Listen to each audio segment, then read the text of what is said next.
अस्सलाम वालेकुम। इस लेक्चर में मैंने आपको पिछला लेक्चर कराया था मोटर कंट्रोल के अंदर, तो थोड़ी सी रिवीजन कराता चलो इस कंट्रोलर की। तीन तरह की मोटर्स हमने देखी थी, DC motor, servo motor, stepper motor. DC motor सादी मोटर होती है जिसके अंदर दो टर्मिनल होते हैं, उसके साथ बैटरी लगाएं और वो चलना शुरू हो जाती है। उसके बाद सर्वो मोटर होती है, ये वो मोटर होती है जो एक किसी ख़ास स्पेसिफिक आप रोटेशन देना चाहते हैं। मसलन मैं कहता हूँ एक मोटर है, उसको सिर्फ एक रोटेशन चाहिए, तो उसके साथ एक फीडबैक कोई डिस्क लगी होती है जो कि कंट्रोलर को बता रही होती है जो किस पोजीशन पे है, वो अभी डिस्कस नहीं कर रहे। और अगली होती है स्टेपर मोटर। स्टेपर मोटर वो मोटर होती है जो एंगल्स के ऊपर चलती है, यानी मैं उसको कोई स्पेसिफिक एंगल्स उसके डिफाइन होंगे तो उस पर मैं कम्बिनेशन दूंगा तो उतना ही एंगल मूव करेगी। मतलब मैं कहता हूँ 15 डिग्री तो 15 डिग्री मूव करती जाएगी।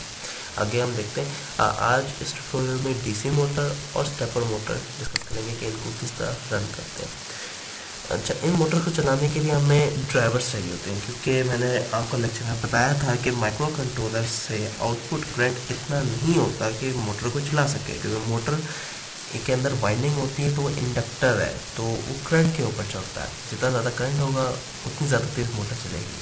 तो क्योंकि माइक्रो कंट्रोलर से सिर्फ 300 मिली एम्पियर का करंट होता है, तो 300 मिली एम्पियर का करंट इतना काफ़ी नहीं होता कि मोटर को ड्राइव कर सके। तो उसके लिए हम दो तरह के ड्राइवर यूज़ करते हैं, एक एच ब्रिज ड्राइवर होता है और एक यूएलएम ड्राइवर होता है। ये सिंपल अल्फाज में मैं ये समझाता हूँ, ये एक तरह के पावर एम्पलीफायर है। यानी मैं ये करूँगा कि माइक्रो कंट्रोलर से जो भी लॉजिक होगी वो इन आईसीज़ के अंदर दूंगा। ये आईसीज़ असल में करंट और वोल्टेज को बढ़ा के आगे मोटर को देंगी ताकि वो मोटर अपनी स्पीड के ऊपर चले। उसके बाद पहले डिस्कस करते हैं एच ब्रिज। एच ब्रिज का सर्किट हिस्सा मैं क्लास में भी समझाया था, लेकिन दोबारा रिवाइज करा देता हूँ। ये एक मॉडल डायग्राम है, ज़रूरी नहीं एच ब्रिज इसी तरह चल रहा हूँ, लेकिन ये डायग्राम समझाने के लिए कि एच ब्रिज की वर्किंग क्या है। ये मोटर पावर दी हुई, एक पॉजिटिव नेगेटिव टर्मिनल, बीच में ये मोटर लगी है और ये 4 स्विचेस हैं। माइक्रो कंट्रोलर असल में इन 4 स्विचेस को कंट्रोल कर रहा होगा इन अपनी लॉजिक्स के जरिए। और कहीं सारे के सारे स्विचेस अभी खुले नजर आ रहे हैं, तो क्योंकि मोटर को कहीं से पावर नहीं मिल रही तो ये मोटर नहीं चल रही।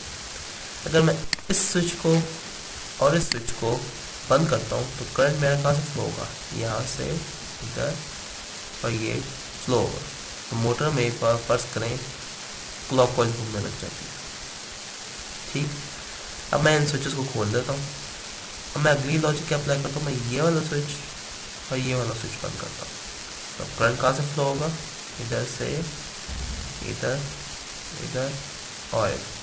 क्या हुआ, पॉजिटिव नेगेटिव के साथ हो गया। तो पहले अगर क्लॉकवाइज घूम रही थी तो अब इस लॉजिक के मुताबिक एंटी क्लॉकवाइज घूमेगी। तो इन्हीं स्विचेस के जरिए मैं दो तरह के इसके लॉजिक्स बनाती कि फॉरवर्ड और रिवर्स की। ठीक, अगर तमाम स्विचेस को बंद कर दूँ तो एक तरह का ये मोटर की वाइंडिंग को शॉर्ट कर देगी, तो कहीं से उसे वोल्टेज नहीं मिलेगी, तो वो भी एक स्टॉप कंडीशन होगी जैसे ओपन स्विचेस की। एच ब्रिज होता किस तरह की ऐसी है, 16 पिन की आईसी होती है, L293D कहलाती है, जिसके जरिए आप दो मोटर्स चला सकते हैं। 16 पिन में से कुछ पिन बता दूँ, ये इनपुट 1 है, ये इनपुट 2 है। इसके ऊपर असल में कंट्रोलर की लॉजिक आई। अब वही ये वाला सर आप मॉडल अपने जहन में कंसिडर करें, और यहाँ पर अगर मैं 1 देता हूँ या 0 देता हूँ तो ये मोटर क्लॉकवाइज चलेगी। अगर यहाँ 1 देता हूँ या 0 देता हूँ तो ये मोटर एंटी क्लॉकवाइज चलेगी। तो दोनों पर 0 देता हूँ तो ये ओपन स्विच की कंसिडरेशन है कि सारे के सारे स्विच ओपन है। अगर यहाँ पर दोनों 1 देता हूँ तो ये तमाम स्विचेस क्लोज की कंडीशन। ठीक, यही नीचे बताया हुआ है। अगर बोथ इनपुट्स, ये जो 2 इनपुट्स हैं और ये 2 इनपुट्स हैं, ये 2 इनपुट्स इस मोटर के लिए, ये 2 इनपुट्स इस मोटर के लिए, both inputs low, motor halt. First input high, second input low, जो ये पॉइंट दिया हुआ है, motor forward. First input low, second input high, motor reverses. अगर दोनों इनपुट हाई फिर भी मोटर हार्ड। ये पिन नंबर 9, पिन नंबर 1 एक तरह की इनेबल पिन है। अगर इन पिन को हाई रखेंगे तब आपकी मोटर चलेगी। अगर ये मोटर लो होगी, आपकी पिन लो होगी, तो आपकी बेशक पीछे से कंट्रोलर से लॉजिक आ रही हो, मोटर नहीं चलेगी। पिन नंबर 8 पे असल में आपकी मोटर की सप्लाई होती है। यहाँ V2 लिखा हुआ ये गलत है, V2 इधर 5 वोल्ट है, लेकिन ये V2 5 वोल्ट यहाँ नहीं आएगा। हमेशा मोटर की बैटरी अलग रखी जाती है, क्योंकि वो बैटरी बहुत स्ट्रॉन्ग होती है, ज़्यादा वोल्टेज की होती है, ज़्यादा एम्पेयर की होती है। मैं नेक्स्ट लेक्चर में आपको बैटरीज दिखाऊंगा जो कि ज़्यादा वोल्टेज और ज़्यादा एम्पेयर वाली होती है, बनस्बत के आप ये 5 वोल्ट की छोटी बैटरी जो कि कंट्रोलर और आईसी को लॉजिक सप्लाई कर रही है। ठीक, अब इस चीज़ को हम चलाते हैं। इसका मैं प्रोग्राम आपको दिखा देता हूँ। ये हमारे पास प्रोग्राम है डीसी मोटर का। डिले का फंक्शन डिफाइन किया, मेन वॉइड, आगे मैंने लिख दिया कि एक पोर्ट को मैंने बंद, एक पिन को मैंने बंद कर दिया, एक पिन को 0 कर दिया। वही लॉजिक तो मैंने यहाँ बताई है। मैं यहाँ पर 1 भेजता हूँ, यहाँ पर 0 भेजता हूँ। उसके बाद मैंने डिले दिया और फिर 0 कर दिया, फिर डिले दिया। तो हो क्या रहा है, ये डिले कितना है मेरा 3 सेकंड का। रिलेशन करूँ तो 60 × 50,000 3 सेकंड का डिले आता है। तो होगा क्या, 3 सेकंड के लिए मोटर चलेगी, 3 सेकंड के लिए मोटर रुक जाएगी। ठीक, अभी इस डिले के इस प्रोग्राम को आप ना देखें। मैं अभी आपको बताता हूँ असल में ये प्रोग्राम मैंने क्यों लिखा और जो फॉर लूप के जरिए डिले था उसमें क्या थोड़े बहुत इसमें मिसाल है। सो खोलते हैं अपना डिज़ाइन।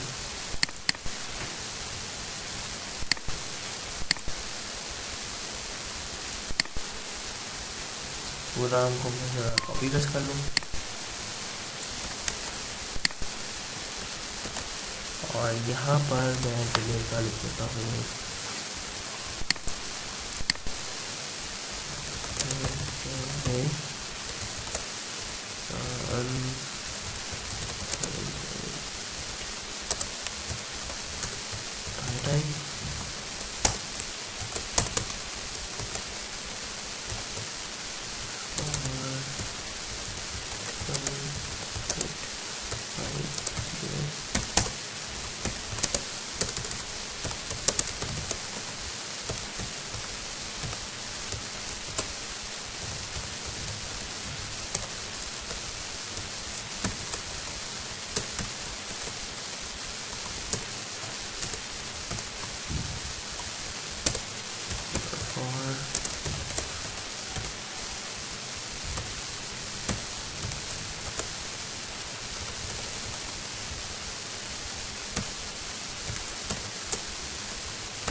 ठीक।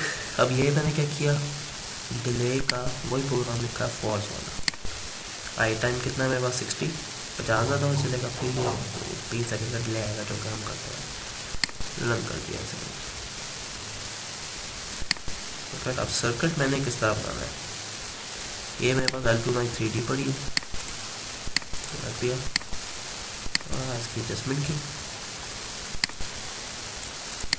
इनपुट 1 है, प्रोग्राम में देखें पिन 1.0 1.1 पे दिया है, 1.0 और 1.1 को कनेक्ट कर दिया। बिल्कुल को मैंने क्या करना है 5 वोल्ट से कनेक्ट, 5 वोल्ट से कनेक्ट कर दिया। VSS को भी मैंने क्या करना है 5 वोल्ट से कनेक्ट, 5 वोल्ट से कनेक्ट कर दिया। यस, जो कि मैंने पिन नंबर 8 बताई थी, जो कि मोटर की पावर होती है, जो कि ये है, इसको मैं कनेक्ट करता हूँ एक और बैटरी के साथ क्योंकि ज़्यादा वोल्टेज की होगी। ये मैंने कनेक्ट कर दी। सॉफ्टवेयर में आपको इतना पता नहीं चलेगा कि आपका वाकई कितनी आपको चाहिए थी, क्योंकि सॉफ्टवेयर पर हर सारी चीज़ें, लेकिन प्रैक्टिकली डिफरेंट होता। मैंने कर दी। आउट के ऊपर मैं मोटर कनेक्ट करनी है, ये मेरे पास मोटर है, ये कनेक्ट कर दी।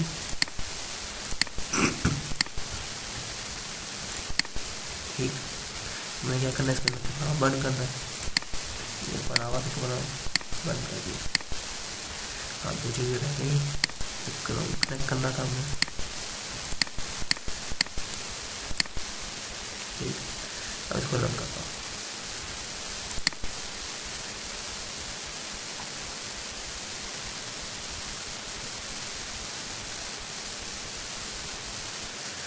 देखिए हमारा डिले क्या था 3 सेकंड का, लेकिन अब अगर टाइम देखें 10 सेकंड गुजर चुके हैं, मोटर रुकी नहीं। हमें प्रोग्राम के मुताबिक देखा जाए 3 सेकंड बाद हमारी मोटर रुकनी चाहिए थी इस डिले के मुताबिक, लेकिन ये मोटर नहीं रुकी। और याद करें तो मैंने पुराने लेक्चर्स में बताया था आपको कि फॉर लूप आपका इतना एक्यूरेट नहीं होता। जब मैं लेक्चर 2 खोलूँ तो मैंने आपको क्या बताया था कि जो आपके फॉर लूप्स हैं, डिले का for loop not much accurate. ठीक है, हमने पिछली लैब जो मैंने ट्यूटोरियल भेजा था उसके अंदर मैंने 200 मिली सेकेंड डिले क्रिएट कर लिया था, लेकिन सेकंड्स का जब डिले क्रिएट किया तो ये हुआ, मेरा डिले का फंक्शन चला ही। अभी तो आपको मैंने टाइमर और काउंटर प्रोग्रामिंग नहीं कराई, जो कि कंट्रोलर का अपना बिल्ट इन टाइमर होता है, उसको किस तरह यूज़ करते हैं। तो आप जो ये मैंने प्रोग्राम लिखा हुआ है स्लाइड्स के अंदर, आप इसको वैसे ही कॉपी पेस्ट कर लें, कोई चेंजेस करने की ज़रूरत नहीं है आपको। वही जो मैंने कैलकुलेशन बताई थी पुरानी कि 60 इनपुट करेंगे तो 3 सेकंड का डिले है, यानी एज एन ये 50,000 का एक काउंटर है, जो यहाँ इनपुट करेंगे मल्टीप्लाई बाय 50,000 करने आपको उतना ही डिले मिलेगा, सेकंड्स का डिले। लेकिन मिली सेकंड का अगर डिले लेना है तो वही फॉर लूप वाली लॉजिक लगाएगा। अब देखें मैं आपके सामने एक कॉपी पेस्ट करता हूँ इसको,